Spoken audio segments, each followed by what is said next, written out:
I'm so excited because, as I said to you earlier, I've been just a weird stalker fan of yours for many years already. I remember watching you teach at the O'Connor's farm years and years and years ago, and the way that you taught was so different than I'd ever seen anybody teach before. So I have Jacquie Brooks on the podcast today. If you don't know Jacquie, you need to. Two-time Olympian. Which, by the way, like, what does that feel like when people say that to you? Fantastic. Absolutely fantastic. I'm not going to lie. I love it. I'll just say it over and over. Two-time Olympian. Every time you refer to me for the whole podcast, just say, the Olympian thinks this. Yeah. Miss Two-time Olympian.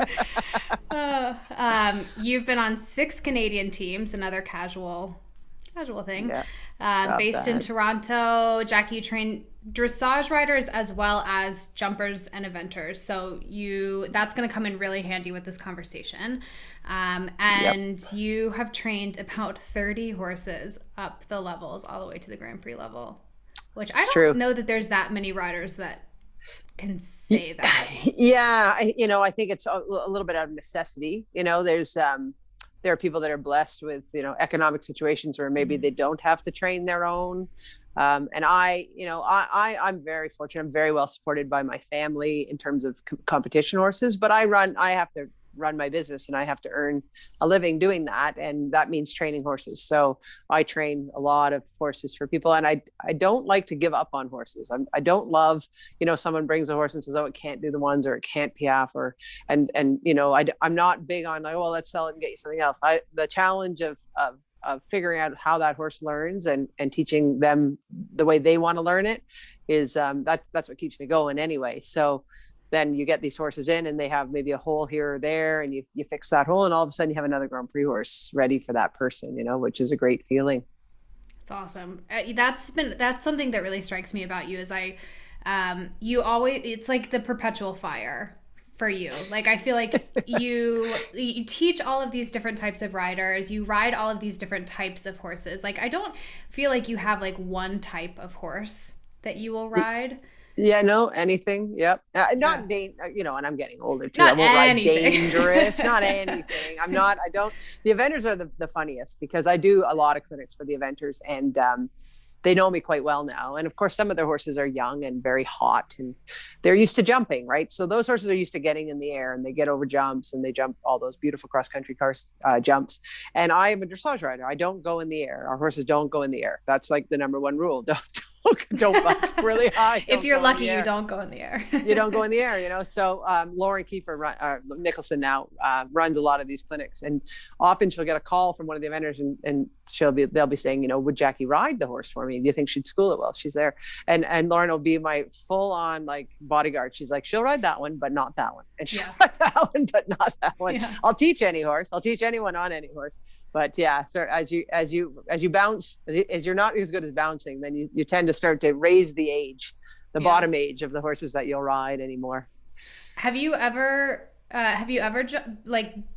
been a jumper, dabbled in eventing, anything like that, or have you always been 4 on the floor? Yeah, like everyone, the original riding lessons that I took, it was for you jumped with the school horses, and then I did some triathlon and some pentathlon with the pony club kind of coming through. So nice. You did some cross country courses, you did some jumping courses.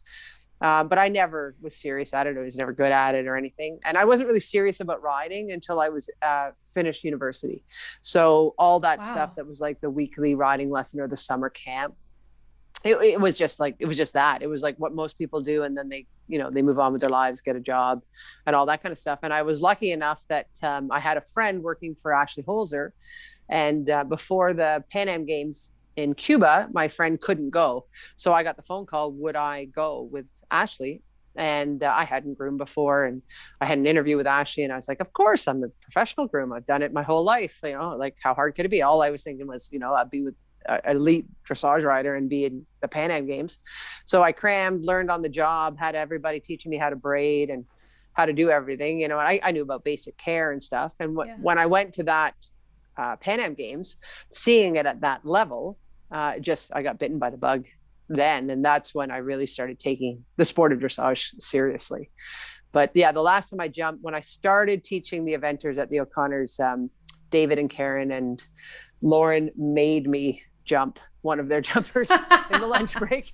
So I think I jumped a total of like 5 fences or something, and I got the stamp of approval that then I could continue to teach dressage. And I don't know if that meant I did it really badly. Yeah, what is that? I'm not sure. They're like, we're just gonna keep you doing what you're doing. Yeah, I'm not sure. Yeah, maybe. Now that I think about it, maybe it would. No, they were like, if you're game enough to do it, then you're good enough to. You're not. You know, there is a difference in personality between event riders and dressage riders, and I feel like I'm a hybrid in there somewhere. I really get along very well with all the eventers. I get along with the dressage riders as well, but I'm at the eventing edge of dressage and the dressaging edge of eventing. You know, I'm kind of in that middle area, that gray area. Yeah. What do you, when you say you think there's a personality difference, what do you think it is? Yeah, I think different sports attract different personalities. Mm-hmm. So, you know, an ice skater, somebody who would enjoy ice skating, probably isn't the same person that's going to be, you know, hurling themselves in a downhill down a mountain.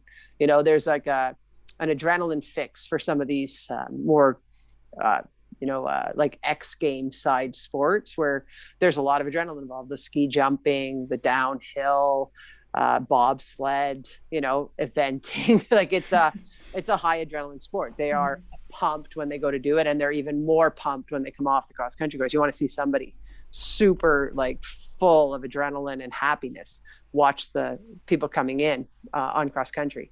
And the sport of dressage, I get that same feeling when I do a really good freestyle, say at Devon or the Royal, and the crowd is really into it, and there's a lot of support, and there's that feeling of all that that positive energy that's just gets inside you.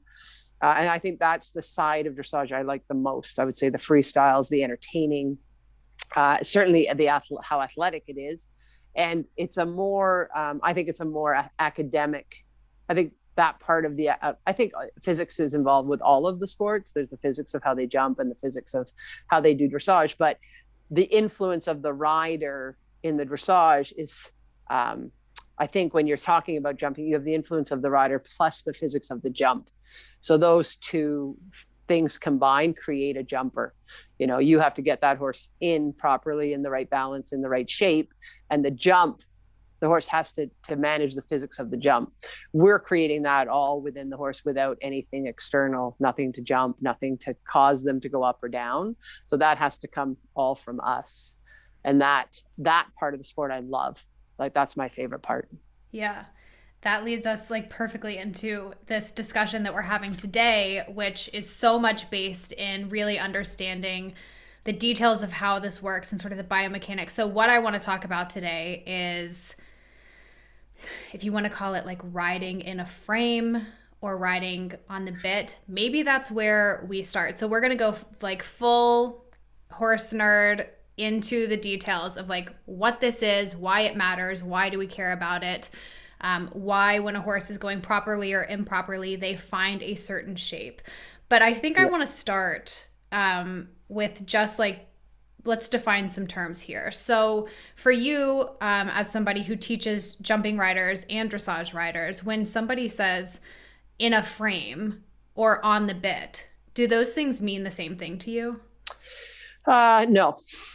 So you have different influences that we have on anything, on bicycles, on skis, on horses, whatever it is. And we influence their posture, we influence their balance, and we influence where we put their feet, honestly. So how we regulate their weight and where we put their feet. So if I was going to describe how a diver has to the posture of a diver, well, it's very obvious. The hands are down, the feet are up, the person is vertical, the center of gravity is centered vertically, and their marks are for how they enter the water. So whatever they're doing in the air, it just makes it more difficult to land properly in the water. So your degree of difficulty in diving is because you flip so many times and you twist so many times that to control the landing of that is what's difficult, not the actual stuff they're doing in the air, although it is difficult as well. But they're actually being marked because it makes it increasingly difficult to vertically get into that water. And I think when we're talking about jumping or dressage or any of those things, how we influence the skeleton of that horse, that they're ready, if they're jumping, they're ready to go up and to arc over that fence, or for us, they have that same arc or that bascule or whatever you want to think of it, but that is within their own body. So where you think of a frame for me would be if I took a skeleton of a horse and I shaped it in an ideal frame for a takeoff, for a jump, or for landing a jump, or over the middle of a jump. Well, those would be three very different looking models. And with us, we have the same thing. If I took the skeleton of the horse, I could tell you, if you took a picture, an X-ray of a horse in a piaffe, I can tell you that's piaffe. If you took an X-ray of it in passage, I could tell you that's passage. That for me is the frame. When we're talking specifically the frame of the neck versus the skull, then it's a pressure reaction. So when you imagine the jowl where the skull itself connects to the spine, there's an amount of pressure that you can create between the skull, which you would consider the jowl to the pole, into the spine. And probably the most similar would be if you were thinking about a soccer player heading a ball. So the ball comes down with great force, and the soccer player will hit the ball in a sweet spot on your head. And that sweet spot is because your spine is aligned to that spot when I tuck my head down. So all the force of the ball is going directly into my spine, which is perfectly aligned to receive that force. And that would come down through my body to my hips, to my knees, and be absorbed or not. If I want to head the ball and I want to bounce it forward, I'm going to stiffen my entire body against that force, and that ball is going to bounce where I want it to bounce. So when you talk about a frame, so say, a jumper frame might be at 45 degrees, the jaw to the neck, and you pull that jaw back against that horse's spine. If you line everything up properly, that's going to come down that horse's vertebrae. That's going to be lined up, and that's going to cause his body weight to shift back into his hips. And for cantering, which if you're going to talk about jumping, we're talking about cantering. So a jumper is going to try to perfect a frame for cantering, not for trotting. They're just going to warm them up in trot, stretch them, get their lungs going, get their blood, their circulatory system going. But they're most interested in the value of balance of a canter.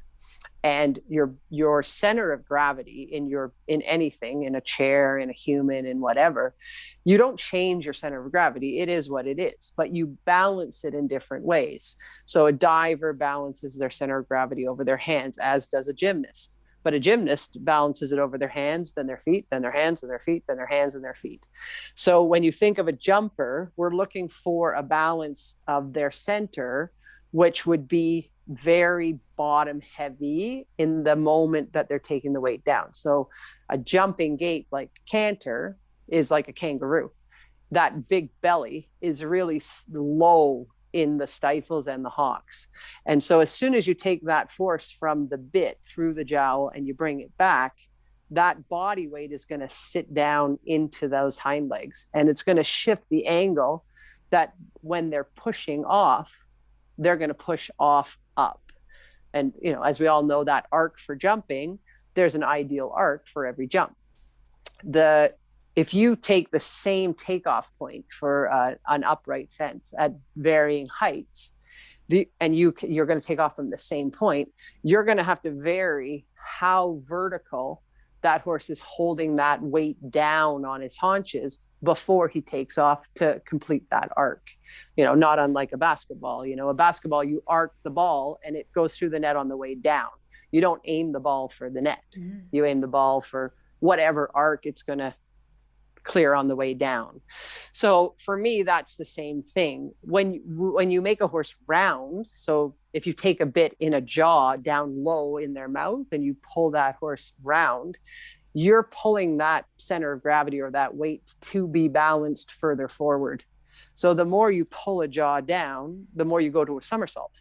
So if I took you and I forcibly tucked your head and I kept pulling, I'll guarantee you're going to flip over. Flip over, right? You will, absolutely, right? So our sport, if you take that jumper again, and so we take that weight really deep into his hips and we have him go up.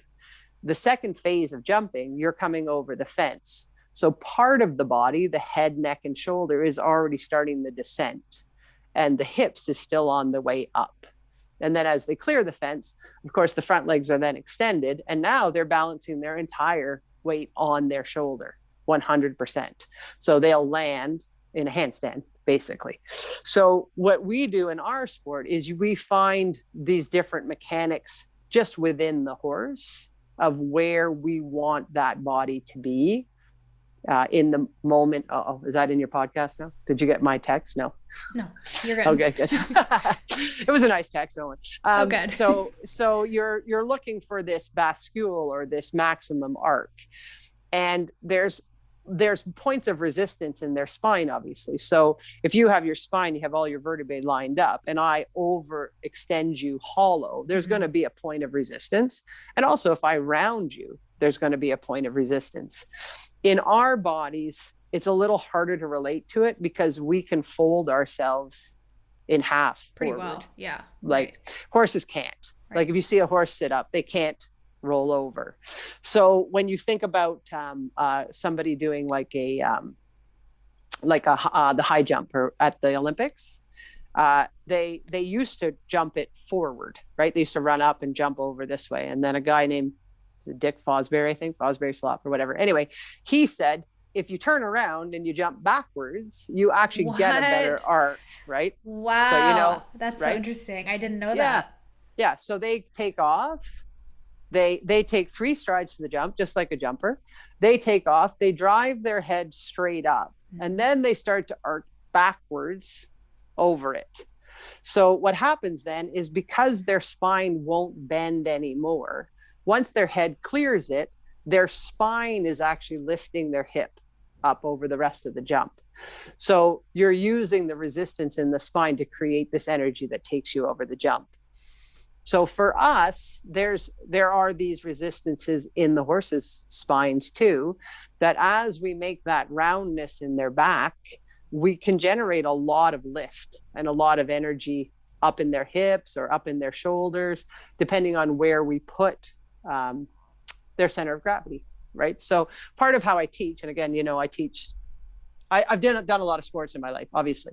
And one of my frustrations learning this sport was there was no standard applied to the physics of how, or the biomechanics or however you want to think of it, of sport. So, my early lessons, people were like, well, you just kick them in the ribs and you hold on to that outside rein. And if they don't give, you pull on the inside rein and turn their head. And you're like, well, what? Apart from like, you hear rumors that maybe Chinese gymnasts are forced into the splits. Like, apart from that, normally the way you learn sport is there's a lot of physics involved in it. You learn a golf swing, you learn the exact moment of impact of the ball. Like if the ball slices, no one's hitting the club with a whip. No one's hitting you with a whip, for the impact not being straight.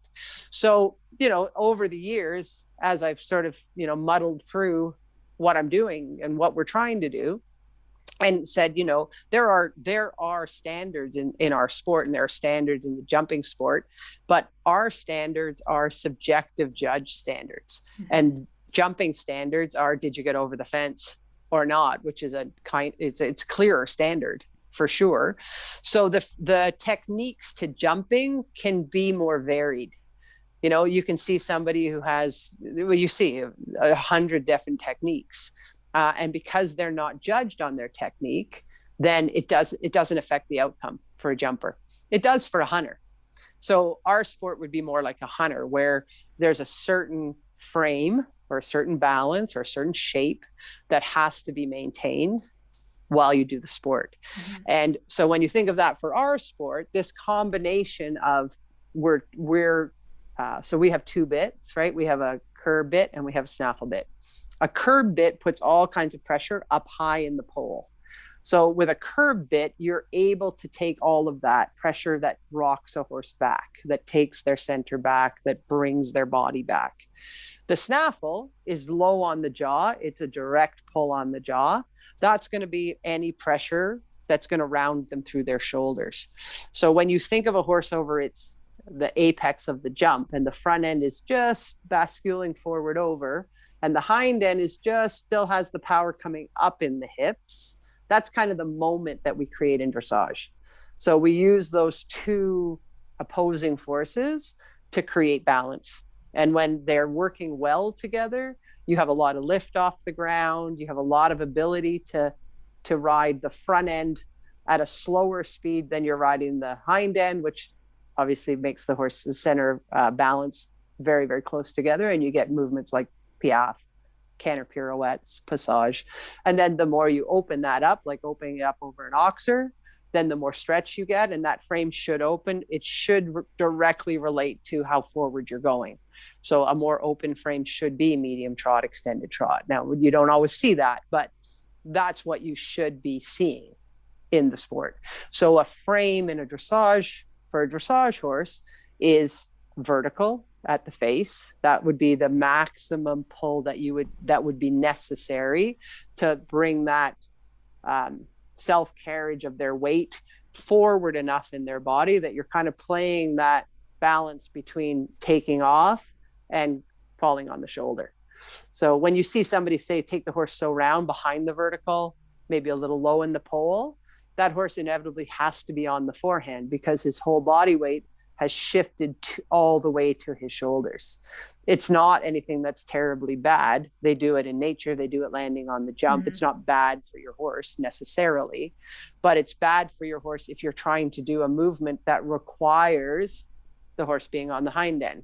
So if you saw a horse going into a jump with all its weight on its forehand, it's pretty inevitable what's going to happen, right? You're going to take the rail with the front end. You're going to you're going to go through the fence, or he's going to stop. You know, one of those things.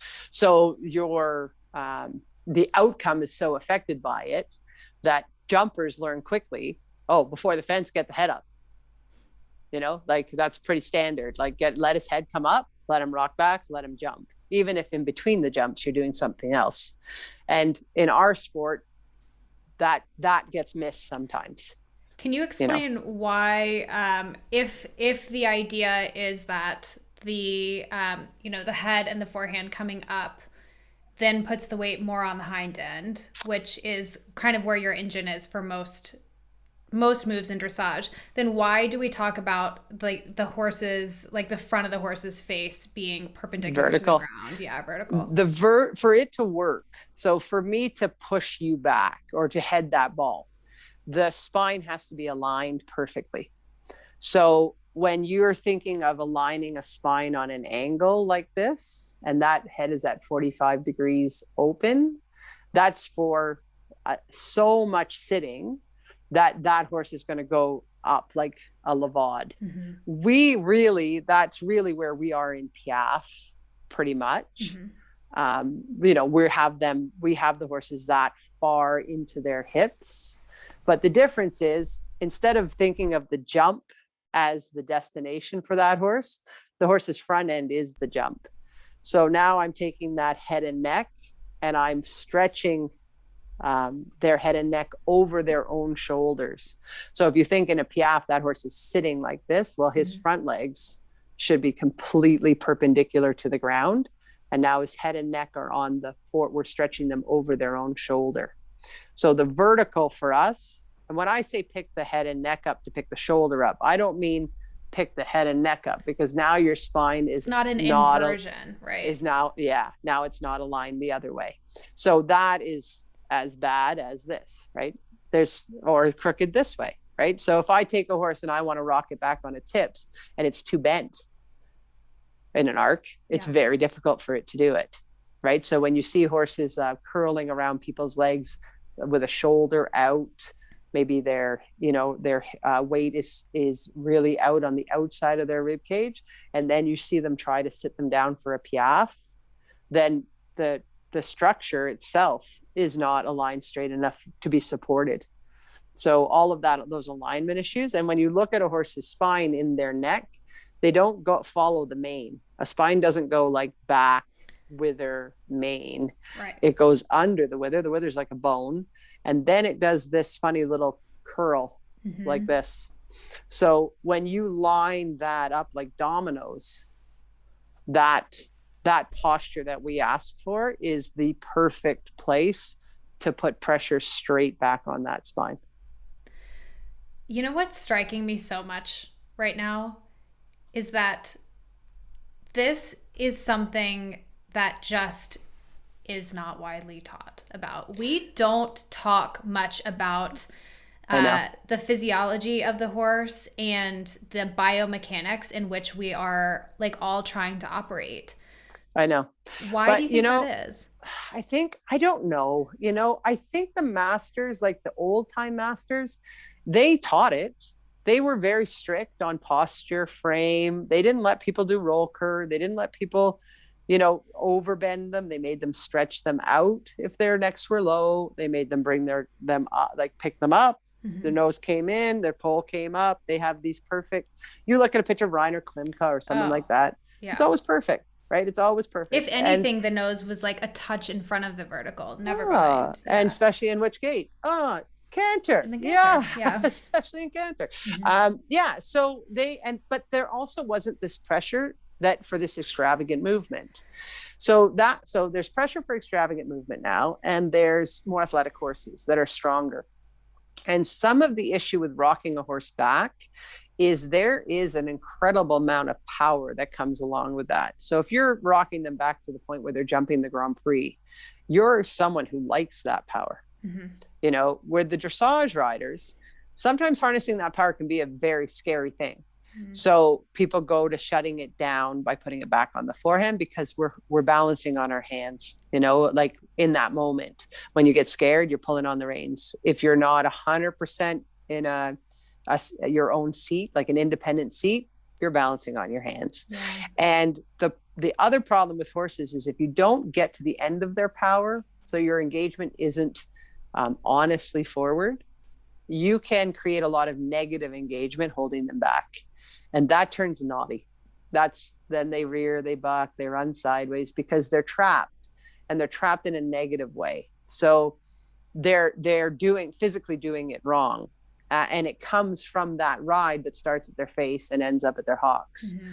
And the ability or the confidence to let go of a horse's mouth, ride it honestly forward until it engages, and then learn to collect because you posture the shoulder in increasingly different positions relative to an engaged hind leg. That has to be taught so that you're not afraid of it. That has to be taught to the horses so they're not afraid of it, because they're coming close to their flight reaction a lot of times with that much adrenaline. Yeah. So they have to learn to accept that shot of adrenaline and that it's not going to do anything to them, and that they can cope with it. So when you see a horse that goes into the Olympic Games in a stadium of 26,000 people, and you're like, why is that horse not bucking everyone off? Well, he's learned to cope with that adrenaline for his whole career. The jumpers have learned to cope with it by jumping big jumps. You take a green horse and you put it over one of those big jumps, I guarantee you it will buck after that jump non-stop. Land and like you better have a neck strap. Yeah, because you have taken it past like to a level of adrenaline that it's not trained to be comfortable with. So all of those things, to really honestly train a horse well, you have to be comfortable with them bucking a little bit, running sideways a little bit, not in a negative way, they're not like trying to buck you off or anything, but sometimes that's just their body's reaction to this pressure that you're putting on it. So if you're going to go down that road, you have to also accept, if I'm asking a horse to sit in a way that it lifts its withers so high and it keeps jumping off the ground behind, well, that energy could jump pretty high, or he could lift his shoulder pretty high. It's all because balance, you don't know if something's balanced until you let go of it in all directions. So until that horse plays in all directions, it's never going to find true self-carriage anyway. So, when you're teaching it, when I'm teaching it, there's definitely stages of collection that I'll play with different people. And it's the same with the hunters versus the jumpers. There's a maximum height where a horse isn't really maximizing his ability to jump, but you can find a nice jump out of that every single time from the same canter, from the same balance. It's maybe not as engaged as a Grand Prix jumper, but it's engaged enough to give a nice jump. That's a great level, right? That's like third level for us. It's a lovely level for a horse and a person. Mm-hmm. It's just a nice, safe beautiful amount of engagement. When we're thinking about, I mean, Jacquie, you have so much experience bringing along horses like up the levels. Speaking of levels, at what point in a horse's training and a rider's training do they even need to start thinking about this? And do we need to start talking about? Well, I'm a believer that sport is sport. So I don't see in other sports people saying, you know what? They're not ready yet. Let's let them play soccer with their hands. Or that one's not ready yet for, to ski. So, compromise. I don't see that. I see that you ski on a less steep pitch. Mm-hmm. You dumb down a little bit the energy required for that. But I think all horses should learn half steps. All people should learn half steps. For me, a half step is the perfect starting point. You can collect more to that, to piaffe and passage and do pirouettes, or pirouette canter. You can come a little bit away from that for a beautiful collected trot, medium trot, extended trot. The problem with compromising the sport where you say you're in first level, so just stay on the forehand, keep everything on the shoulder, is you're not really doing the sport then. There's a place in between where you can be not as closed as a Grand Prix horse, not as accessing the possibilities as that, but somewhere where you understand that you're actually doing the sport, not doing the sport. Yeah. For anyone who is listening that doesn't know what half steps are, can you just define that for them? That for me would be just where you have access to the true balance of a dressage horse. So you have enough weight shifted back that you feel an honest sense that they're using their hips, their hocks, their lower back, and you have enough stretch over their shoulder. So when we talk about that being at the vertical, that they're not hollow and you're holding their mouth this way, and they're also not leaning down on the rein, pushing all their weight onto their shoulder. Some of how I teach it is if I say to people when they first come for a lesson that if you imagine your horse hollowed out, so they're just empty inside, and you're sitting on their ribs, which is the strongest part of their body, right? When you hug the back of the wither where a jumper saddle is, where a jockey sits, where we should be sitting, you're on the strongest part of the rib cage, where you pack a burrow, it's that's the strongest part. And then you have their lower back and their hips. And the way I describe to a beginner, the way they use their back is that they use their back like a dolphin uses their tail. There is this flexion in their back. Their hips come up, they take the weight down. Their hips come up, they take the weight down. When you're cantering, there's one flexion per stride. When you're trotting, there's one per foot. So you can start to feel the difference between the mechanic of a canter and the mechanic of a trot. So when I talk about half steps, I talk about if we put a bowling ball in that empty space in their rib cage, and you feel that you can, when you collect the horse against its pole, so the same way a jumper would rock a horse back, can you feel that bowling ball going into their hips? Can you feel them holding that weight back? If you want to go sideways, can you feel them take that bowling ball onto their right hind or onto their left hind? Or is it coming forward onto their right front? Or are you trying to go this way and the bowling ball is taking you that way?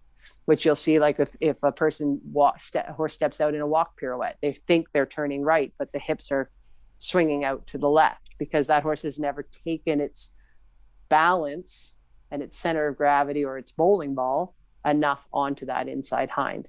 So for me, half steps is the first place where you keep that bowling ball active, but you might be in a very joggy. Yeah, you might be jogging. You're not piaffing, you're just like barely jogging. You're not walking, you're not trotting. They're just moving, and you're just moving that bowling ball forward, back, left, right, and just getting a sense that you have to control the weight, not the weight controls you. Mm-hmm. Do you think that it's possible to be able to, do half steps, do all of these movements in something that looks like a frame that is not truly effective? We talk about this a lot in like the jumpers and the hunters and the equitation. Not like the horse is looking posed. Oh, it's looking rigid. Yeah. Yeah, or like people will say, oh, that horse looks like it's in a false frame. Like it's so that posing, that would be just the head. Yeah. Probably just the head. Yeah. And then you would see no spinal flexion. So you would see none of this idea that the horse is moving like through its body the way that a dolphin does. So that would be very obvious. I don't know that would be, well, you would know it when they jump because they would jump like deer, right? They would just jump stiff back. They wouldn't jump with their body at all. There would be no curve this way or this way. You know, you wouldn't have this wave coming through their body. So that my dog's got something in his mouth, sorry. It's Charlie. He's just a baby and he's got something stuck to his teeth. I don't know what it is. Mommy, help me. Yeah. There we go. I got it, buddy. I got it. He's been chewing on it over there. It's like a piece of grass or something. I've been like, I hope everyone can't hear that. No. Here, I'll show it. I'll show everyone Charlie on the podcast. There he is. You feel better, Charlie? You feel better? He says, wow, thanks, Mom. I feel better now. Yeah. So I think, you know, you couldn't get away with it.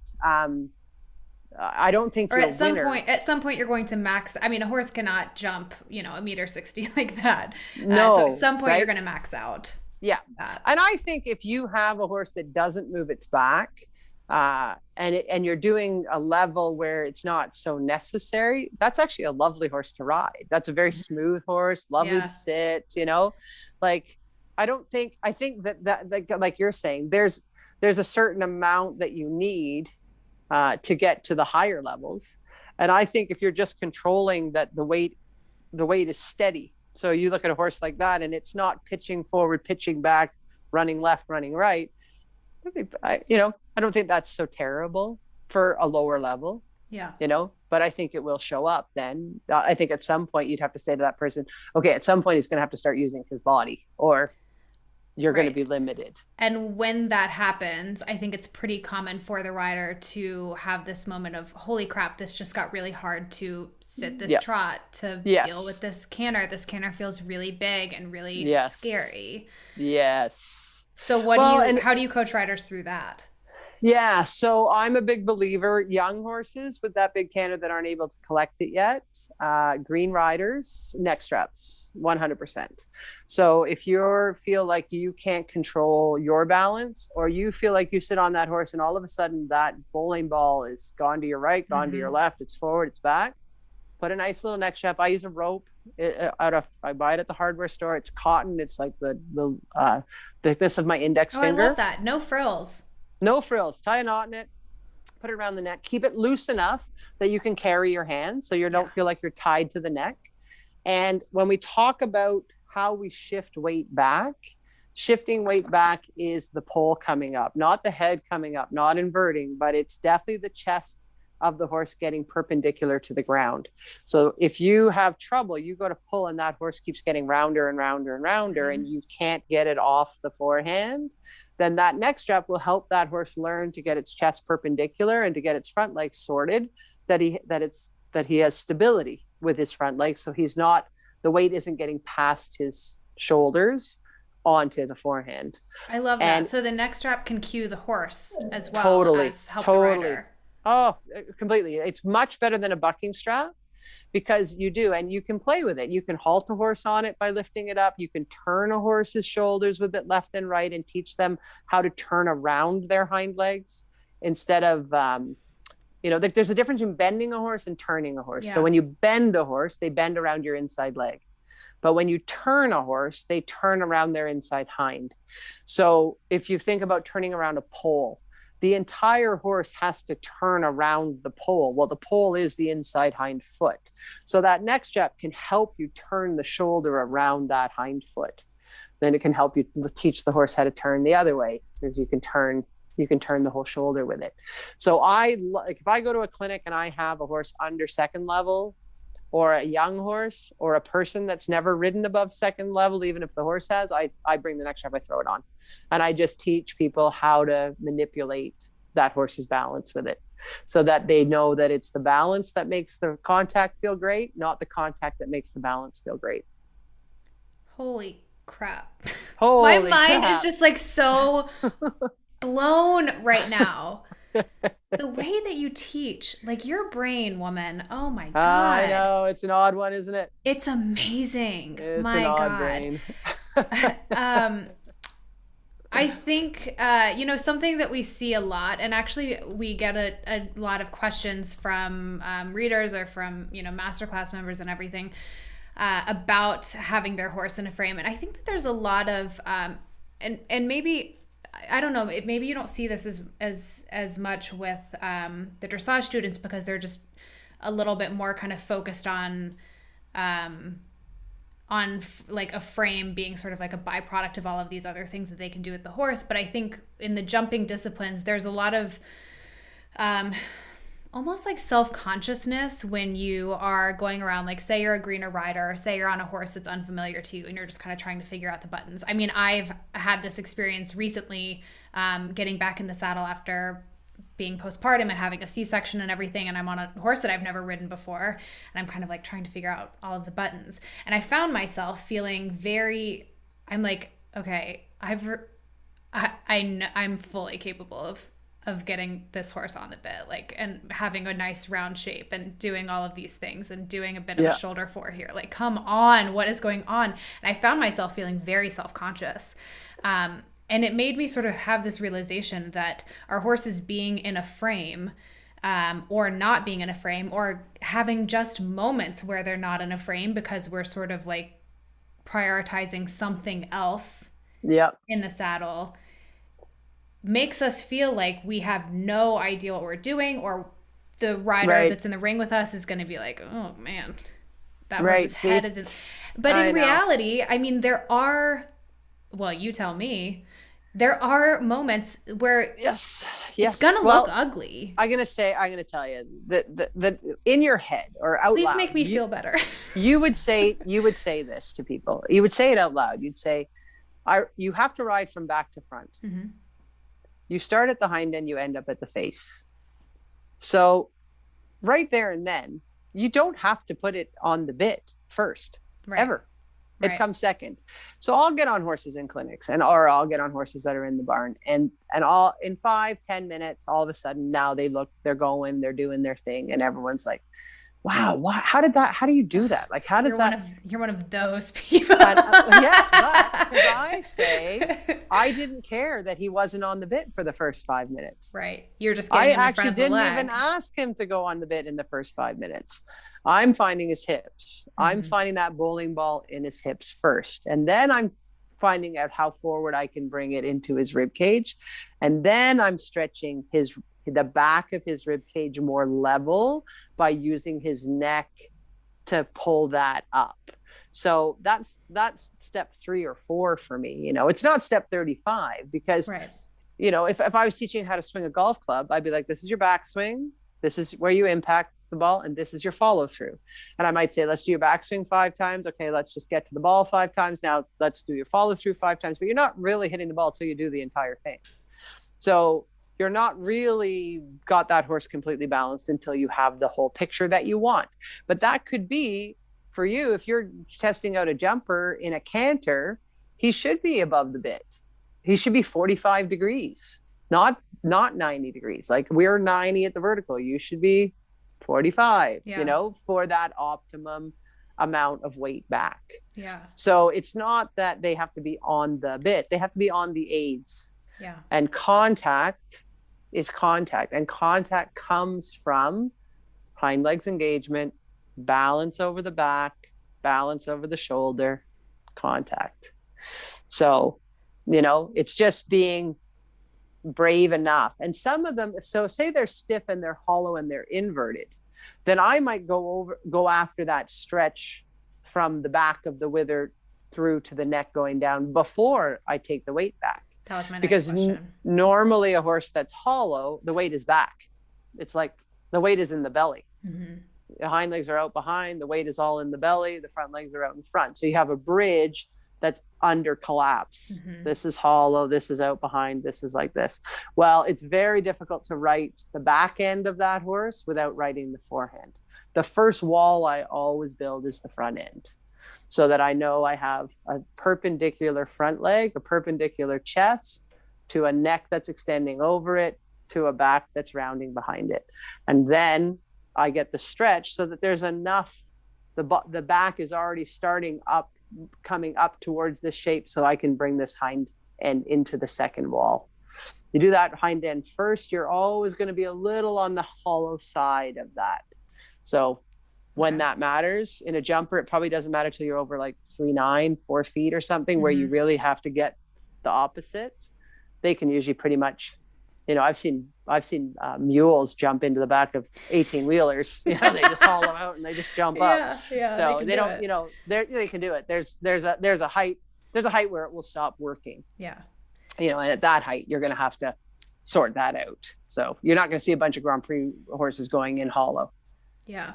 The other big like asterisk that's coming up for me mentally is all of this relies on the horse physically being sound and being comfortable. 100%. Like, so if you're teaching somebody and they're having a lot of problems with this, is there a moment or like a red flag or anything that you can see that makes you think, you know, maybe this isn't a lack of understanding or it's not the training?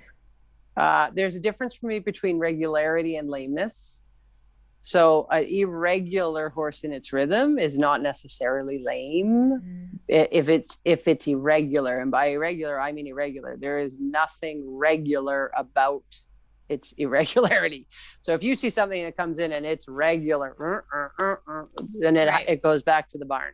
If it's one big step, 6 normal steps, a step out to the left, 5 normal steps, 1 step right, then I will try to work that through straightness and teach that rider how to build a more stable foundation under that horse. That's skier that like can't get its skis parallel yet. One is like over this way, one's over that way. If that doesn't, that's me when I try to ski. Then you need to do more. You need more pizza. Yeah, I know. I can only do the pizza. Well, I can teach you pizza on a horse. I let the hind legs get a little wider, the front legs a little more narrow. Hey, gets them a little more stable. You can learn how to turn a horse around its hind legs if you let it have one leg that's maybe not square. It does work. There's a pizza in the horses too. Yeah. And if that doesn't work, then that horse goes back to the barn too. And you call the farrier, the vet, the acupuncture, give it 2 days off, let it recover from maybe getting cast and pulling a muscle, whatever, something maybe not so serious. But yes, at the end of the day, if they can't trot square on a loose rein, you're not going to be able to build everything else that you need. Your basic foundation is not okay. So they have to, and that's part of the warm up too. You need to be able to trot them off on a loose rein, forget about everything else, and just make sure they've got 4 legs underneath them.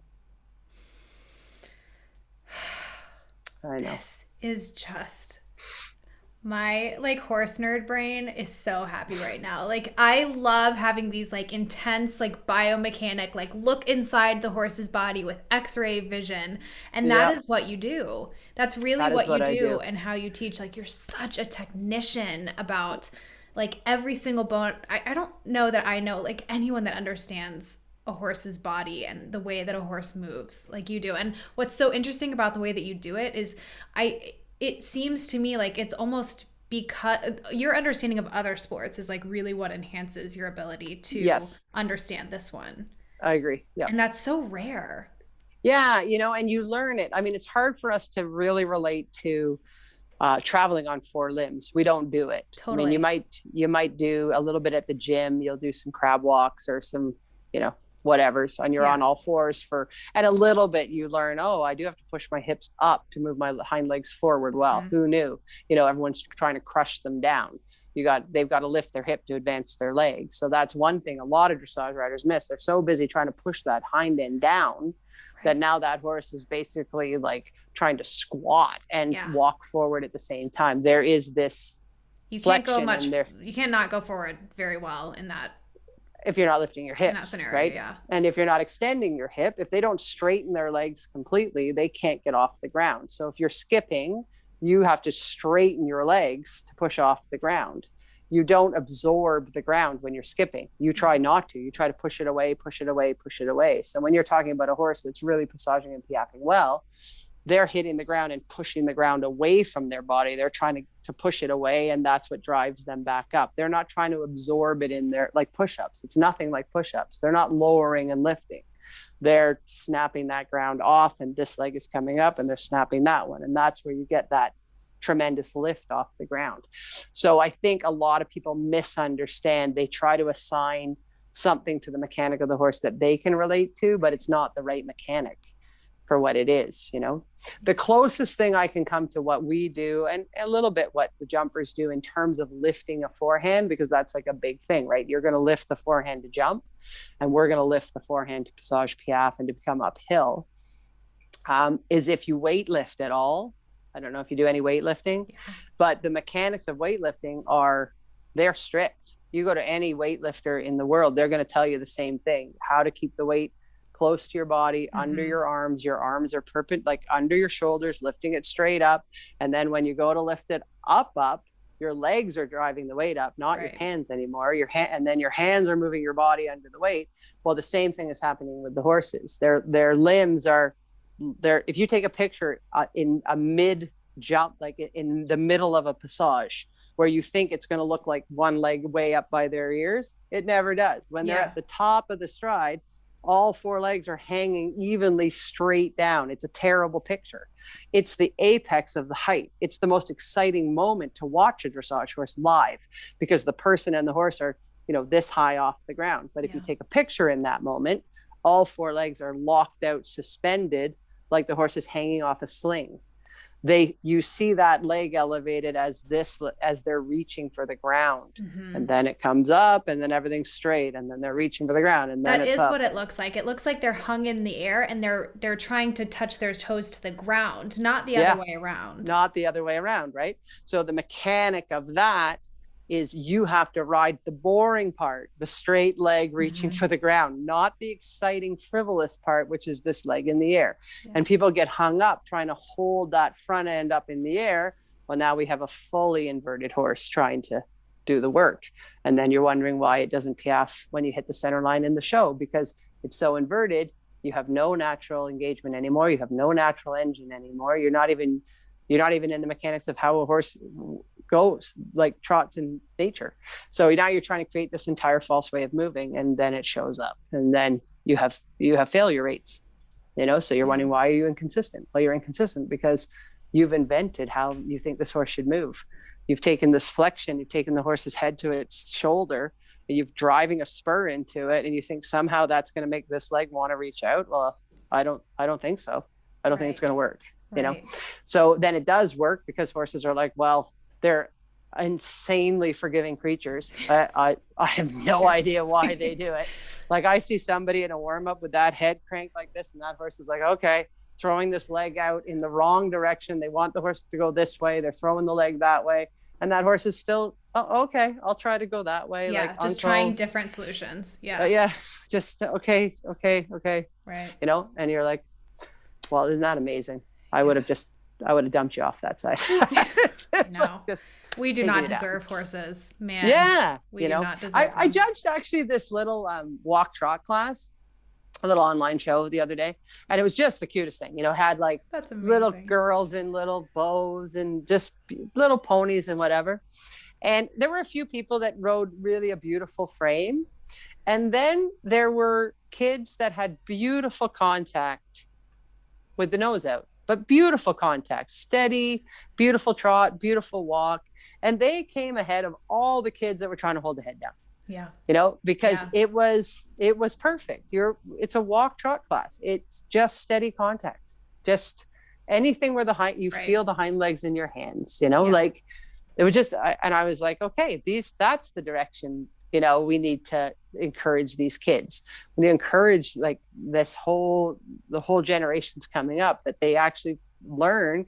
Like, I'm sure people in Europe are like, well, we never have to worry about them over there. Have you seen what they're doing? Like you look at the Germans in there, you look at the average German show, a national Grand Prix with no hype, no nothing. And those horses look amazing. They're, and it's the same, I'm sure, when people come to Canada and watch hockey players, then they're like, look at these kids play hockey. Like, look at them skate, It's just it's in us. We watch it. We know it. Every kid knows the game, knows the rules, knows how it's played, whether they like it or not. It's like innate. Yeah. They can explain what hockey is, and that's what I feel like in Germany or Europe, everyone knows what dressage is. Yeah. And everyone knows when it's being done badly. Yeah. Like it's you at WEG in Aachen in 2006, if somebody made a stupid mistake, and I don't mean an unfortunate mistake, I mean, they gave the wrong aid, the whole crowd was like, what? Boo! Like, what are you doing? It was totally your fault. You're like, oh my God.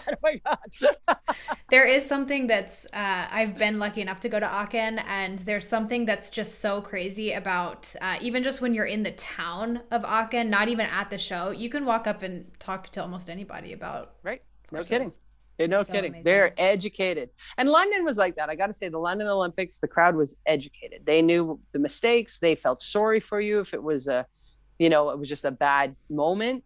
They were unforgiving if you did something terrible. It's a double-edged sword to have such an educated crowd. Totally.